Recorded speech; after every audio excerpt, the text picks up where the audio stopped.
triggered backlash in markets and her own party. Speaking on Downing Street today. Sir. All right. Good morning. Testing 1, 2, 3, 4. Rod, I have the guest, and Okay. we will just need you to give us the callers, and you can give me the callers' names on the Skype chat. Okay. All right. You want the caller's name and what city they're from? Exactly. Yeah. Perfect. Okay. And this is a around. pre-recorded news. Something happened with Christina. So, and there's only 5 minutes left, so a little short today. It's 5 minutes left, so 10:06 we'll start?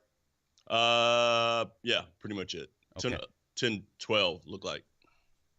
Almost 10:12. 10:12. That would be long. I'm sorry, 7. 10:07? Yeah. Okay. All right. Oh, close to it. Okay. We're ready. All right. All right. Thanks, Rod. That's Friday. She's considered the shortest running prime minister in the country's history. Her fall is backlash to an economic insecurity that's spreading Zakhar? around the globe post-COVID and amidst a war in Ukraine. In the U.S., President Joe Biden announced another release from the Strategic Petroleum Reserve in an attempt to keep oil prices from rising. 15 million barrels. Florida Republican Senator Marco Rubio charged the releases are about helping Democrats win midterm elections and stay in power. Christopher Martinez reports. Gas prices have become a big talking point in the midterm election campaigns, one that tends to favor Republican candidates. But recently, gas prices have been slipping down. They're now down more than 27 cents a gallon in Wisconsin this past week, 27 cents in Oregon, 16 cents in Ohio, 25 cents in Nevada, 17 cents in Indiana in just the last 10 days. He's also calling on oil companies to pass savings on to the consumers, saying the companies are, in his words, sitting on record profits. You should not be using your profits to buy back stock or for dividends. Not now. Not while a war is raging. Later, he held another event announcing grants for electric vehicle manufacturing. $2.8 billion in awards to build electric vehicles in a battery future here in America. Big policy announcements generally have a political side, especially 3 weeks before hotly contested midterm congressional elections. I'm Christopher Martinez. A federal judge says former President Donald Trump signed legal documents after the 2020 election that included voter fraud claims he knew were inaccurate. U.S. District Court Judge David Carter wrote in an opinion emails between Trump and his attorney John Eastman show efforts to submit false claims in federal court for the purpose of delaying the counting of the electoral vote. He ordered the release of additional emails between Trump and Eastman to the House committee investigating the deadly January 6 attack. In a stunning ruling in March, Judge Carter asserted it's more likely than not that Trump committed crimes in his attempt to stop the certification of the 2020 election. California Representative Democrat Eric Swalwell's civil lawsuit against Trump to hold him liable for the deadly January 6th insurrection will get a hearing in December. The D.C. Circuit Court of Appeals scheduled oral arguments for December 7th. His suit charges Trump violated a rare 1871 Ku Klux Klan Act and other laws when he fomented lies about a stolen election, then incited violence against the Capitol and lawmakers in it to stop the peaceful transition of power. 5 people ultimately died as a result of the attack. Hundreds were injured. In a statement, Swalwell called the court date a significant step in holding Trump accountable for the attack and that he's confident the courts will rule in his favor. Trump is challenging a lower court's ruling this year allowing the lawsuit to proceed. Similar lawsuits have been filed by Black congressional lawmakers and Capitol Police. The former president answered questions under oath in a defamation lawsuit filed by a writer who claims Trump raped her in the mid-1990s. The deposition provided lawyers for E. Jean Carroll a chance to interrogate Trump about the assault allegations and statements he made in 2019 when she first told her story publicly. Trump has said the rape allegation is a hoax and a lie. Hollywood is facing another Me Too movement as at least 4 actors and producers face rape and/or sexual assault-related trials. Disgraced Hollywood movie mogul Harvey Weinstein's second trial is in Los Angeles. He's already serving decades from charges in New York. Actor Danny Masterson, who once starred on That 70s Show, was also on trial for rape. In New York, civil trials are underway in sexual assault lawsuits against actor Kevin Spacey and screenwriter-director Paul Haggis, both Oscar winners. All of the men deny the allegations. Immigrant rights advocates are calling for the release of migrants detained after surviving a mass shooting in the Texas desert by two brothers who worked in law enforcement. One migrant is dead, another is wounded, and at least 7 others are languishing in detention 3 weeks after the twin brothers allegedly opened fire on them, claiming they thought they were firing on wild hogs. Advocates for the immigrants cite a 2021 directive that specifies being victim of a crime in the U.S. should be considered during immigration enforcement actions. The accused shooters, Mark and Michael Shepard, were initially released on $500,000 bail. They've been rearrested and charged with aggravated assault with a deadly weapon. I'm Christina Onnested, reporting for Pacifica Radio. Good day and welcome to Letters and Politics. I'm Mitch Jeserich. Today we continue a series of conversations with people on the left concerning the war in Ukraine and the United States' involvement in that war. It is an issue that has divided the left. Today we are joined by Zakhar Popovych, a member of the Ukrainian Socialist organization Socialist. He supports military aid to Ukraine to fight against Russia's invasion. At the Ukraine Solidarity Campaign website, he has a piece that is titled Right to Weapons, How Can Leftists Support Ukraine? In it, he writes this, quote, "The left and internationalists must learn that an anti-imperialist front is impossible without armed resistance. Russia's invasion of Ukraine is currently the most impudent and cynical imperialist attack in the world. Behind the criticism of arms supplies to Ukraine is the ill-concealed desire for defeat of Ukrainian people, inspired by Kremlin propaganda." Now, we are taking listener phone calls this hour from our listeners who are with us live, either at KPFA in Northern California, KFCF in the Central Valley, or KPFK in Los Angeles. If you are listening to us through another radio station outside of California, then you are not listening to us live and regrettably won't be able to call in. We are also live streaming today's show to our YouTube channel. There you can leave a comment or question as well in the comment section. Just look for Letters and Politics on YouTube. And finally, I know that people feel quite passionately about what's happening in Ukraine and about U.S. involvement in the war, and we are happy to get your perspective about it. And I'm going to ask that you keep your comment or question respectful, because I certainly appreciate Zakhar Popovych taking time to be with us today. Zakhar Popovych, thank you. Thank you, Mitch, for inviting me. It's really a big honor and big responsibility to speak to American audience about what is going in Ukraine. Because yes, I would say that American left are in a strange situation, as it is unusual that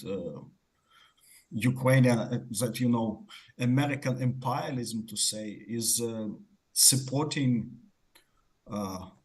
resistance of Ukrainian nation and Ukrainian people for their right to self-determination, for their right to decide by themselves how they want to live. And so I appreciate American help, and I want to do my best to convince American left that in this particular case, they should support Ukrainian resistance. Let me give out that phone number for people who want to participate in this conversation. The phone number is 1-800-958-9008. Again, that's 1-800-958-9008. If you're unable to get through on the line, you can also join our YouTube live stream of today's show and leave a comment there. I can try to work it in our conversation. Zakhar, you pointed out the difficulty that American leftists have with what's happening in Ukraine. From the piece that I quoted from and I read, it was clear you understand the debate that's happening here and maybe in other parts of the world, in Europe specifically, within the left about the war as well. Lay out your case why, from a leftist point of view, as a socialist, why the United leftists should support the United States sending military aid to Ukraine. Thank you for your question, Mitch. Yes, I would say that we as leftists should support democracy. Yeah, we should support people's right to decide for themselves. And for many years, as a leftist in Ukraine, I was advocating to right of workers to self-organize, to build their unions, to protect their rights. And now, if we will just call Ukrainians to surrender, it will mean that we don't care about any kind of rights for self-organization. It means that we will put these Ukrainian workers, Ukrainian trade unionists under their severe dictatorships. We saw what was going on in so-called Lugansk, Donetsk People's Republics. It is an authoritarian dictatorship with leaders appointed from Moscow, and all the independent trade unions were smashed. No real possibility for democratical decision. So this is the reason why people who advocate workers' rights in any country of the world should advocate the rights of Ukrainian people to resist this invasion. And of course, it couldn't be just resisted, with words. The material force should be opposed by material force. Ukrainian workers, Ukrainian miners from Independent Union of Miners of Ukraine who are fighting now in the south of Ukraine, they need weapons, they need protection equipment to save their lives, to make it possible for them not to be killed. There is the argument that U.S. weapons to Ukraine is only prolonging the war and keeping from a potential peace negotiation, or even keeping peace negotiations from even occurring. Another common statement is that Ukraine and Russia were very close earlier on in the year of actually striking a peace agreement, and it was the United States and England with Boris Johnson who got themselves involved and kept that peace agreement from happening in order to prolong the war. And that hence that these weapons, all they are doing is prolonging this war. That's also devastating, obviously, for Ukraine. Yeah, absolutely. You're posing the important question that, of course, we live in the world of inter-imperialist rivalry.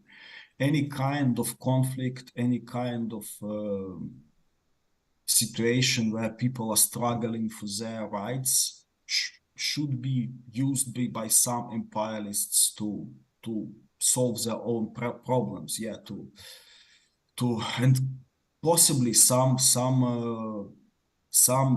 national liberation movements could be, and always are used by imperialists to solve their problems. But the problem is that this is not the reason why we should not support people fighting for their right to decide. And yeah, of course, Russian and Ukrainian people were closed, and are still in some way closed, despite of the huge blood, the huge amount of people killed. But I have personally many friends in Russia, and this war is not just a war for Ukrainian people. This is war to make it possible for Russian people to decide. I hope very much that the outcome of this war will not only be the independent, strong Ukraine, but a changing regime in Russia, which will make it possible for Russian left, Russian unions, Russian workers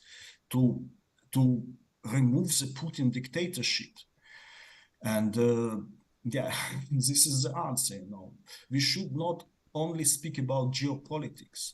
We should speak about the politics of people. I could imagine people listening to this and hearing about trying to change the regime in Russia would then think this is part of the United States' own imperial ambition, hence their reason of being involved in Ukraine, so to counter Russia and specifically so to bring down the regime of Vladimir Putin.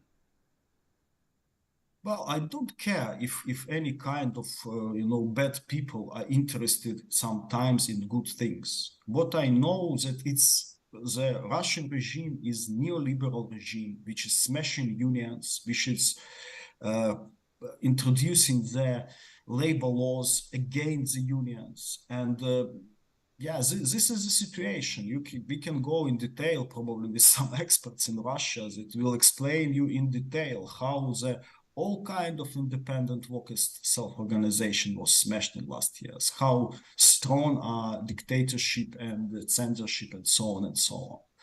So yes, it is in the best interest of working class to smash the Putin's regime. And you know, if somebody will benefit from this, I think that they actually will not benefit that much as they think. Does the United States giving and purchasing and providing weapons to Ukraine to fight Russia, does that just prolong the war? To inevitably, we're going to get a peace agreement at some point. Many people think that a peace agreement is going to include some annexation of eastern portions of Ukraine. Yeah. That's an inevitable outcome. We should just strike that peace now. Yeah, I don't know, Mitch. I'm not a military expert, and I don't know exactly all the resources, military resources and forces involved on each point. But what I do know is that if Ukrainian resistance will have no weapons, no ability to resist, it will be a bloodbath. It will be many, many thousands and possibly millions of Ukrainians killed. This is what I do know. But I really don't know how long the war will last, unfortunately, in any scenario. What is your take on the claim? I did bring this up earlier, that Ukraine and Russia were close to a peace deal earlier in this war, and that it was stopped by NATO, by Great Britain, and by the United States. Well, of course. Also, I don't know exactly to what extent it was close to peace deal, and maybe after some time we will find some details, understand how it was. What I can see from public sources, I can see that Ukrainian government publicly declared the peace agreement, which was quite moderate, which was about the withdrawal of Russian forces only to the line of the 23rd of February, and generally the postponing on consideration of this question about Lugansk and Donetsk People's Republics in Crimea for 10 years. So it was public move from the side of Ukrainian government towards such agreement. And it was no public moves, public signals to extent I know from the Russian Federation. Yeah, possibly it was, but I don't know such information. This is Letters and Politics, and again, we are in conversation with Zakhar Popovych. Zakhar Popovych is a member of the Ukrainian Socialist organization called Socialny Ruk. He joins us to talk to us about his support of military aid for Ukraine in its war against the Russian invasion. We are taking listener calls and comments. Again, the phone number is 1-800-958-9008. 1-800-958-9008. We begin in Oakland, where we are joined on the line by Mike. Good morning, Mike. You're on the air. Good morning. Yeah, well, first thing I want to say, I thank you for having forums to at least reveal some of the disagreements that exist over this whole business. I am definitely on the anti-war side, and I've been concerned by what I perceive to be a very heavy bias in reporting on KPFA, which is supposed to be in favor of peace. A lot of the news part of your organization, they sound almost exactly the same as CNN, and I find it rather shocking considering the history of KPFA over all these years. The example I want to give you that was most concerning to me happened last Saturday. There was an anti-war demonstration. It was organized by Jeff Mackler of used to, I don't know if they're still around, but the Answer Coalition, which you have announced many times before, and there was also Representative Medea Benjamin's group as well. It was never announced on KPFA. When we had the demonstration, there were 70 people there. There was now, nobody. Mike, I hear you. I do want to keep this focused to the saying? conversation that we're having here. Do you have a question or comment for Zakhar Popovych? That's what I was trying to do. You interrupted me. Well, you kind of took a while, Mike. On here, I'm glad you're doing this, but why the cancellation of our side? You wonder why we're pissed off about it. Well, that's it. The second thing I want to ask is, what about the national news coverage on this? Yesterday you commented that, you didn't know who blew up those pipelines. Well, most Europeans know who did it. Germany, Denmark, and Sweden, all three of them did independent investigations. They all said it was sabotage, and they said because of national security, they couldn't say who they thought did it. You know, everybody over there knows who did it. Why the heck can't we admit that? Why do we keep covering for what the activities of our CIA in those areas? That's what I'm asking about. All right, Mike, appreciate your comment. Zakhar Popovych, this is a topic here concerning absolutely, Mitch. You can see that, you know, people all knew better than me and us what is going on everywhere in Ukraine, in these pipelines and so on. And it's very unfortunate, to be honest. So I think that unfortunately many people don't want to actually listen to any kind of, you know, voice from Ukraine, voice of Ukrainian workers. For some left, you know, in Germany, and I knew better situation in Germany and maybe in the United States also. You know, it looks like Ukraine just don't exist. You know, there are some big forces. There are American imperialism, Russians. There are some, but what about people in Ukraine? You know, that's 50 millions of people, maybe less now, that, you know, have their own interest, have their own rights, you know. Is it, you know, possible to think about, you know, small piece of solidarity with these people, And, you know, it looks very sad when I hear such things. Tell me what you mean by solidarity and when you talk about workers. Well, just you know, try to listen to them, Try to understand what they want, and how you can help them, And they want to, at the moment, as far as I know, they want to resist Russian invasion. They want to protect themselves, and for some reason, many people think that, you know, it would be better for them to surrender, but they don't want to, you know. And it would be good for people to take it into account that it is a reality of millions of Ukrainian workers that, you know, want to decide by themselves and don't want, you know, any kind of experts to explain them what they should do, you know. Let's go to our next caller, Stan in Oakland. Good morning, Stan. You're on the air. Yeah, hi. Well, first I got to say, but it's not going to be my main gist of what I'm going to say. I do strongly oppose the $66 billion and growing military aid to the Ukraine, which also indirectly goes to the right-wing nationalist government in Poland, too. But anyway, my question to your guest is this. The Zelensky administration has, in Ukraine, has outlawed 7 groups to its left. Is your group one of them? And if not, why is your group exempt from that? And secondly, what's your position on things like, for example, the torture and murder of Russian POWs? Do you think that only Russians should be tried for war crimes? I think anybody who murders POWs, whoever they are, should be tried for war crimes.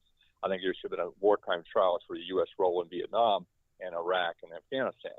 I don't know where you stand on that. But are you for accountability by Ukrainian troops and police? And secondly, what's your position on what I consider to be, despite the attempts to prettify it on, including on KPFA, of the Azov Battalion, which I consider to be a fascist grouping in the tradition of Stefan Bandera? Where exactly do you stand on those things? All right, thank you, Stan. Well, a few things to unpack there, Zakhar. Yes, a couple of questions, and our political organization is not registered as an all-Ukrainian political party, and it was not in any case prohibited by Ukrainian law. We strongly oppose the neoliberal line of the President Zelensky and the Zelensky government, but we are supporting Ukrainian resistance, and we are legally functional in Ukraine. We condemn any kind of banning, any kind of groups, organizations in Ukraine. But in the situation of the war, of martial law, probably it is possible that some organizations are limited in their function if it is proven that they are collaborating with the enemy. Yes, so the second question was about the accountability, as far as I remember. Yes, Mitch. And one was the Ukrainian treatment of Russian prisoner of wars. Yeah. And of course, we are strictly in favor of prosecution of any kind of war crimes. And I understand that probably it is possible that Ukrainian armed forces, Ukrainian military men could do this also. So it could be crimes conducted by Ukrainians, and we should investigate it and prosecute those who are guilty. But even if we will take the last United Nations report on the war crimes in Ukraine, they say that, overwhelming majority, probably 90% of the cases they found are cases conducted by the Russian military. So Russian military is invading Ukraine and yes, conducting war crimes. Could be crimes conducted by other side, and all the crimes should be prosecuted in our point of view. And then finally, he also brought up the Azov battalion.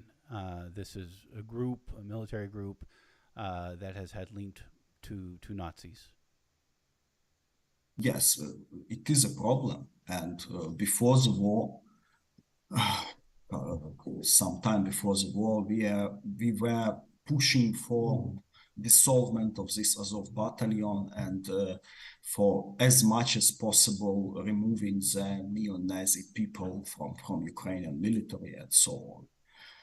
Well, at the moment, it is not the situation of 2014. We don't have, warlords and some partisan guerrilla warfare at the moment. We have a highly centralized Ukrainian armed forces, and this Azov battalion is just one of the regiments, one of the units in Ukrainian armed forces, which is strictly under the control of Ukrainian government and all the Ukrainian police and other services.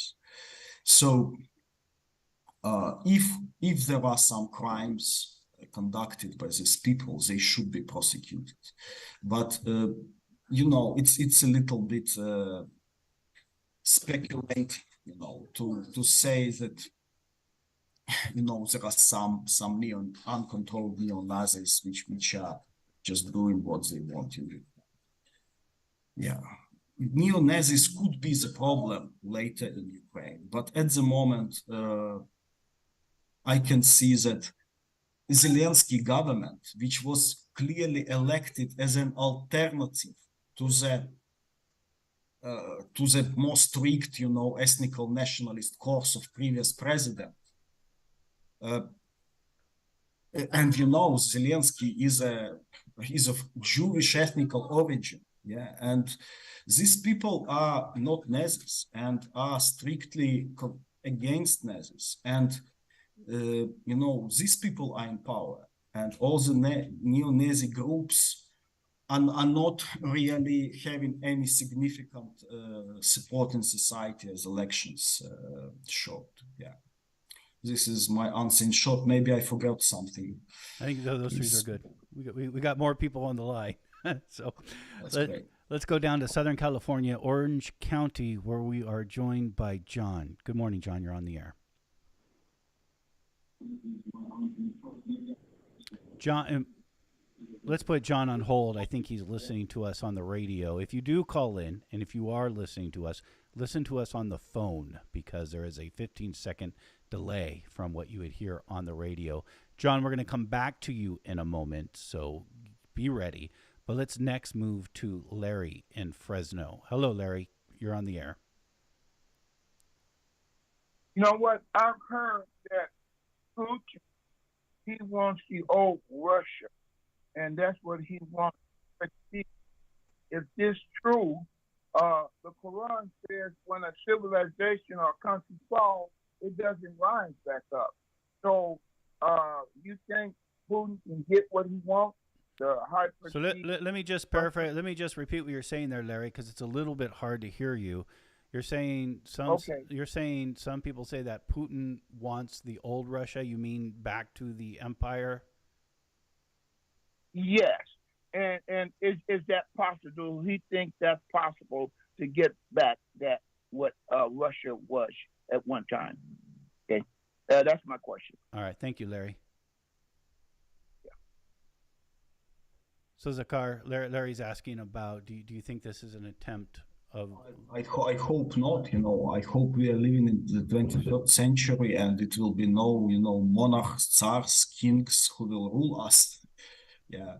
We hope we are living in the world that, deserves democracy and social democracy. Well, what do you think Putin's motivation then is with this invasion? Yeah, motivation is probably in rebuilding the empire. And of course, I would say that it is probably in logic of inter-imperialist rivalry. Yeah? Russian imperialism is weaker than American or European one, and it's struggling, to secure its sphere of interest. Otherwise, it will probably fail in the inter-imperialist rivalry. But, Ukraine was unfortunately in the place where the Russian imperialism decided to increase their sphere of influence. Yeah, and this is very sad, pity. And yeah, probably this Russian imperialist war will be lost, but in what cost for Ukraine? As you know, there is the argument that Russia was provoked into invading Ukraine because of NATO expansion and the possibility of Ukraine joining NATO, and the fact that NATO exists to counter Russia. The argument is that no country, no powerful country anyways, would allow its neighbor to join an organization to oppose it. Well, some people were also talking about the provocations when woman dressed with a, too mini skirt is provoking the abuser.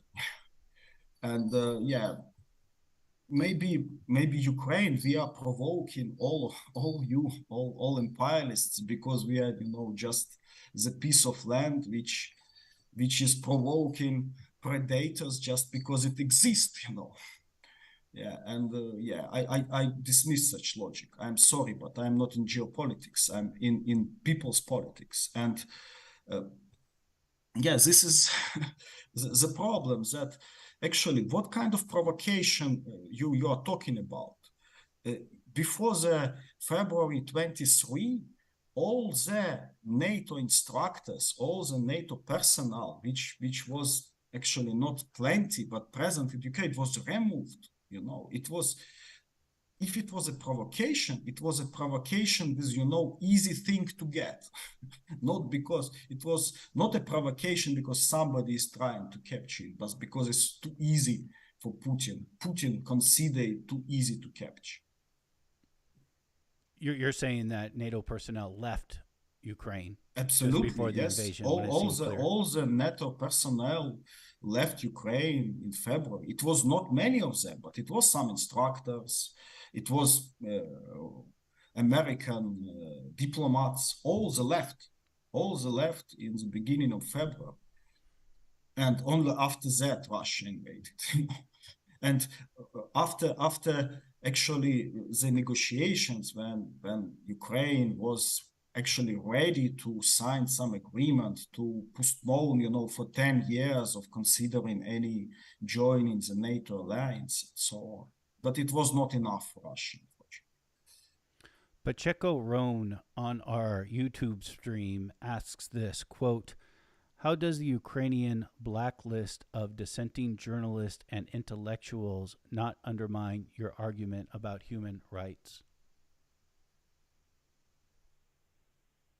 It's all undermined. Yeah, the war is undermining the human rights. Yeah, now in Ukraine it is bombing. Yeah, it is exactly very intensive war. Yeah, my father is in Kiev, and just today, last week, it was strikes over Kiev. It was these Iranian drones which are smashing electric stations, electric supply line, all this critical infrastructure in the city.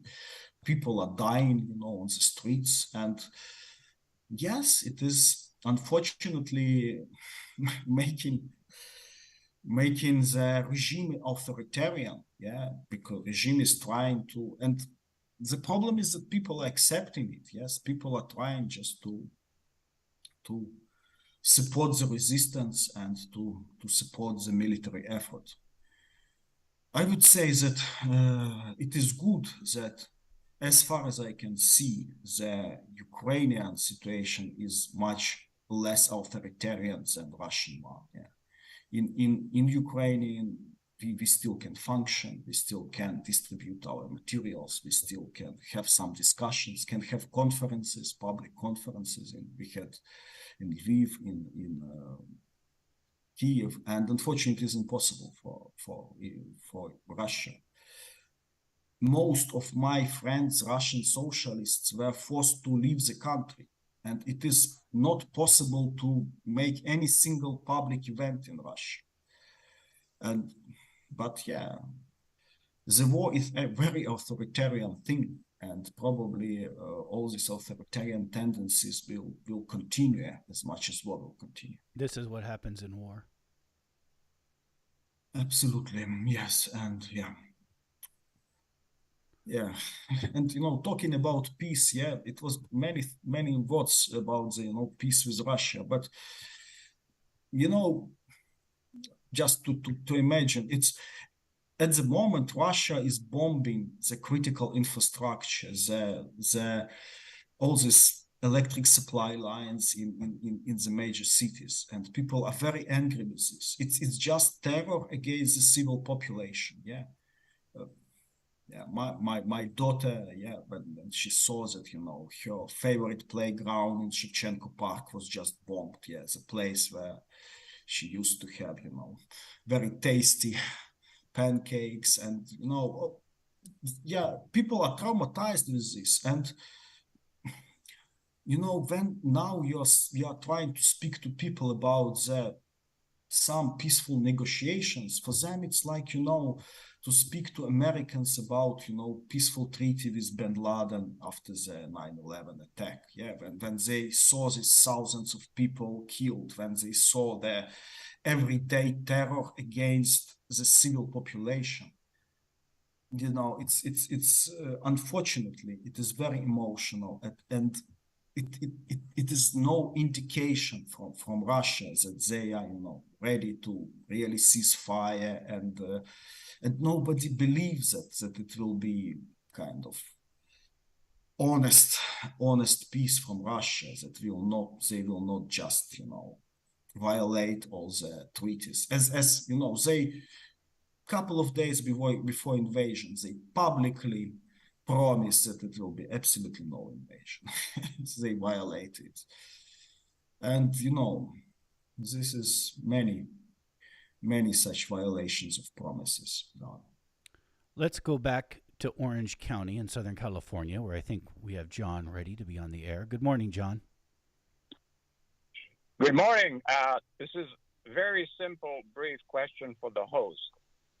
I have no idea who Mr. Popovych is, no idea what organization he represents, but obviously he is somewhere on the side intellectual talking, whatever. Why not have someone like, I know, Zbigniew Brzezinski or somebody who actually knows geopolitics?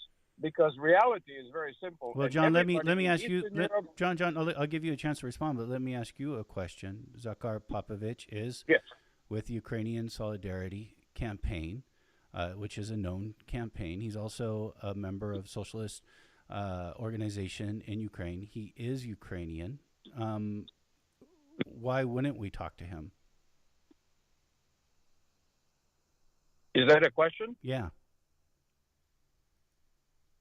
Okay, so what is the question? So the question is, Zadar Popovych is Yes. Ukrainian. He's been in the war for Ukraine. He is with Ukrainian. He was with the left opposition in Ukraine. He's a socialist. He's with the Ukraine Solidarity campaign. And again, he is Ukrainian. Why wouldn't we talk to him? No, but the point I'm trying to make is that I've never heard of him, and I'm sure there's socialist opposition. Can you give me a Ukrainian? Can you give me a Ukrainian? If John, he is actually, yeah, can you give me an if Ukrainian who we should talk Ukraine, to? he would know. Who? He would know that pre-Zelensky, nothing to do with Russia war. There was a major battle inside of Ukraine, and everybody calls each other whatever they call each other, fascist, banderas, and so on. I have a lot of friends in Ukraine, in Russia, in Eastern Europe, and the intelligent friends who basically, when I ask them, like, what's happening? And they say, well, it's very simple. America needs to burn up some armaments. Biden sent some cheap junk crap to Zelensky. And at that point in time, there is a war. Their solution, of course, is complicated, but it has to be there, like tomorrow. Stop the war. That's it. And it could be done. But NATO and U.S., they don't want to do that. So, unfortunately, Mr. Popovych can be socialist. He can be Bandera. Doesn't matter. It's the Zelensky who is the problem because he decided to continue the war rather than settle and whatever. And you said it actually, I think, I'm sorry, but the host said this. There was a moment in time, I don't know, March, April. All my people who I know in Eastern Bloc tell me there was a moment, give Russians those 2 or 3, whatever, provinces, because they've had them since 2014. Give them corridor to Crimea, which Crimea will never go back to Ukraine. Doesn't matter what KPFK say, Popovych says. It's not going to happen. And any more than America is not going to give up Puerto Rico. It's just not going to happen. So what I'm saying is you got to talk to, and I understand, Popovych and socialists. No, I got it. I mean, you're making a point, or I think you made your point, and thank you for making it. Okay, I appreciate your time too. I think it's great. Well, I'm to the right. Just so you know, I'm to the right of Genghis Khan, but I listen to KPFA. I listen to KPFK because I love different points of view. All right, thank you, John. We want to get other people in, and I also want to give Zakhar Popovych an opportunity to respond to sort of what you laid out there broadly, especially concerning the eastern part of Ukraine and the possibility for peace. Yes, thank you very much. Oh, yeah. Well, I don't like when people don't care about the people in Puerto Rico, for example, and what they want. But I'm not an expert on Puerto Rico. But I would say that I'm very disappointed when people are just, talking in such manner that, just give them some territories, give them corridor. It is not just an empty corridor, it's some millions of people living there. And I'm sorry, we should ask these people what they want. And what is clearly going on under Russian occupation that, Russia is pissed off, is just not interested in any way, in any opinion of these people about what they want, how they want to be. And this is not how, what I accept, And, maybe you think that, all this world capitalist imperialist order will last forever. I don't think so. And I think that we should question it, If big imperialist powers won't decide for other nations, other peoples, we should not, say, well, do it, we are not interested, just give that, we should oppose all the things. We should always be consistently against any imperialist schemas and for self-determination of the people. And at the moment, today again I talked to union leader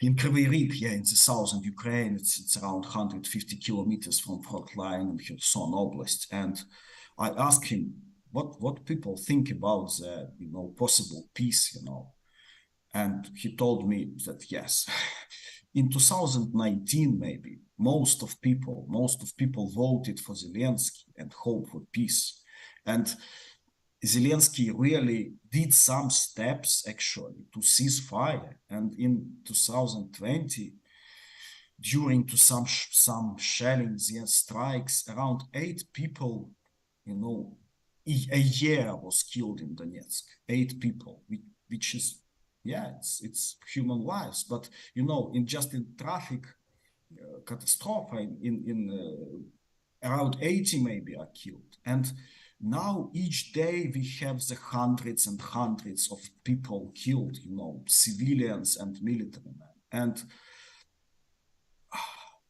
at the moment, people don't trust Putin. People don't trust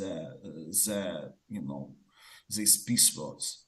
People see the terrorist attacks against them. People see the Putin who is not accepting Ukrainians as any kind of, party negotiations, and people don't accept this. And this is the reason why, immediately it's impossible to talk about the peace. And Zelensky,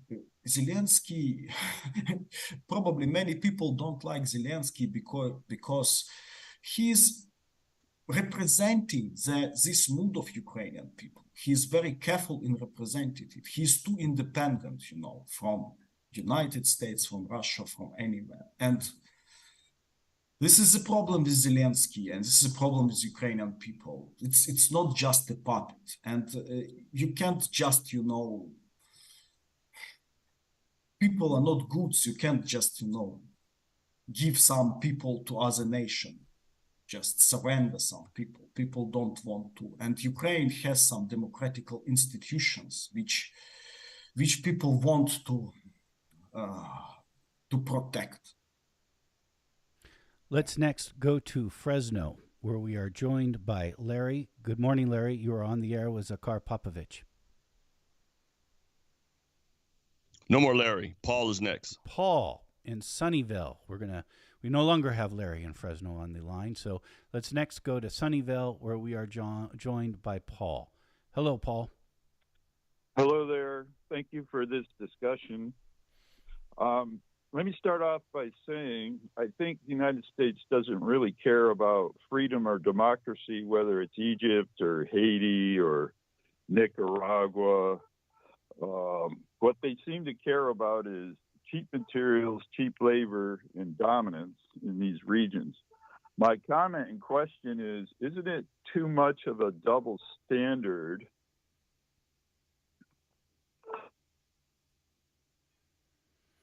All right, Paul. Thank you for that. Yeah, there are people, Zakhar, who say, and maybe you're not even in the right position because you are Ukrainian, and this is where you are, and this is your position. But for Americans, we might think there are atrocities and bad things happening all over the world. Why are we so intent on spending billions and billions and billions of dollars in this war specifically? It must be for our own imperial interest. Absolutely. Yes, I think America is acting in her own imperial interest, and I don't like this interest generally. And when I was in Ukraine, I participated in these mass demonstrations against the war in Iraq, and most of American interventions was disastrous for people. I'm the enemy of American imperialism, but I'm sorry, at the moment I can accept help even from devil. Ukraine has right to accept help from anyone as much as it is defending itself. So it's just different questions, yeah. And unfortunately, the outcome of any kind of war and conflict in this world will be benefit for some imperialist power, one or another.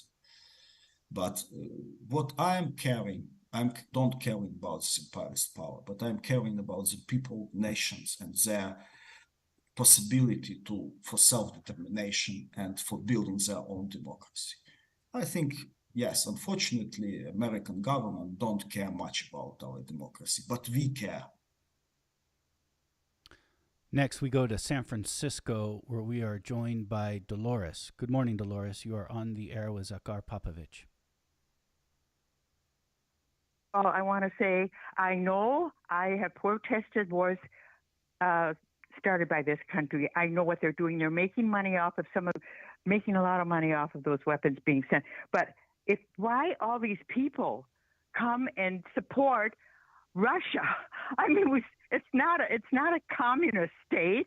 It's worse than a capitalist state with a leader that's been in power for 22 years and is off his rock, or he thinks he's Peter the Great, I guess. I mean, why do these people support him? I just returned from Hungary. I was in the Czech Republic. I was in Vienna. I was in Austria, and all those countries where the Russians were taken over. They don't want to be under them. They protested and finally got rid of them, and now they're all very vigorous. I mean, all the people, they're so healthy and they're so happy to be. That's all we heard. I talked to them. I can't speak German, and I talked to them, and they don't want anything to do with the Russians, and that's just being magnified now in Ukraine and other people. They'd rather be in a capitalist society. None of those societies over there are truly capitalist like they are here. But at least we have elections every 4 years. Look at in Nicaragua. Look at the leader there. He's been in power and his wife is in power. And Putin doesn't represent anything even near communist or socialist values. I don't understand why some of these leftists in this country support Russia versus Ukraine and killing innocent civilians the way they're doing. So I mean, I'm speaking as a socialist, okay? And it really makes me sick to hear some of these people come up and bring up these stupid, positions. All right, Dolores, thank you for your call. Yeah, Zakhar, do you have any comment? Absolutely, I can only agree, and I can say that, please have in mind that Putin's regime is much more neoliberal than Zelensky, much less democratic, much more anti-workers. It's not just empty words, it is how it is. You can ask the unionists from Russia and Ukraine, and you will find the difference. Zelensky is bad, but still, Ukraine is much more social state with much more with much better labor code, with much more rights to the unions and so on. We can lose it all, possibly, but we will definitely lose it if we will surrender to Russia. And in the very interest of Russians, for Russian workers, is to change this regime. It's big mistake, for left people to associate the contemporary Russia with some kind of, Soviet. It is not a Soviet Union anymore. It is not a social state. It has nothing to do with any kind of social progress, fortunately. I suspect someone might say, though, in response to what Dolores said, is that we're not in support of Putin. We're not backing Putin. What we are against is the United States imperial maneuverings or ambitions in Ukraine. And while I could appreciate, and I'm not saying me specifically, I'm just saying why I could appreciate if I was in Ukraine, I'd feel exactly as Zakhar would. You're going to take the support wherever you can when you're in war, because war is hell. But that's not the position of the American leftist. What the American leftist is, and what the American leftist can do and advocate, is for what their own regime does, hence the U.S. empire and they don't want the U.S. playing these empire games in Eastern Europe. Yeah, I absolutely understand this logic. Yeah, I absolutely understand that, all the peace movement, all the left in the West, in Britain, in Germany, in the United States, used to these positions that, the main enemy is the Western imperialism. The main enemy is the American imperialism, and we should oppose it in every corner and every piece. But and the problem is that it is not only American and Western imperialism in the world, and you can't advocate each imperialism, each that is against America. Not everybody who is against America good, and if you are just trying to maintain balance, so it's just trying to prolong this status quo on this unfair world of imperialist rivalry.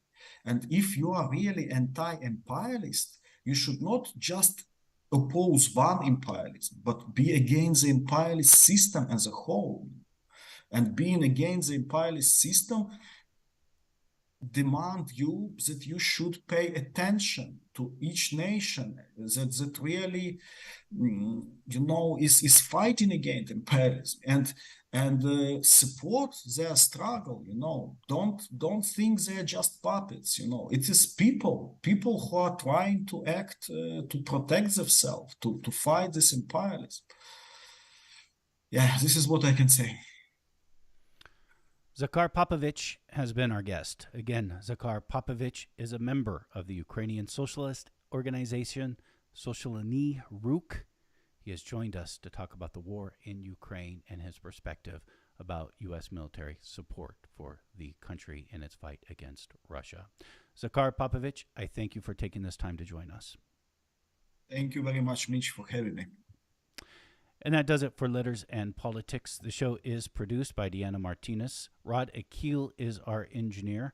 I'm Mitch Jeserich, and we thank you for listening.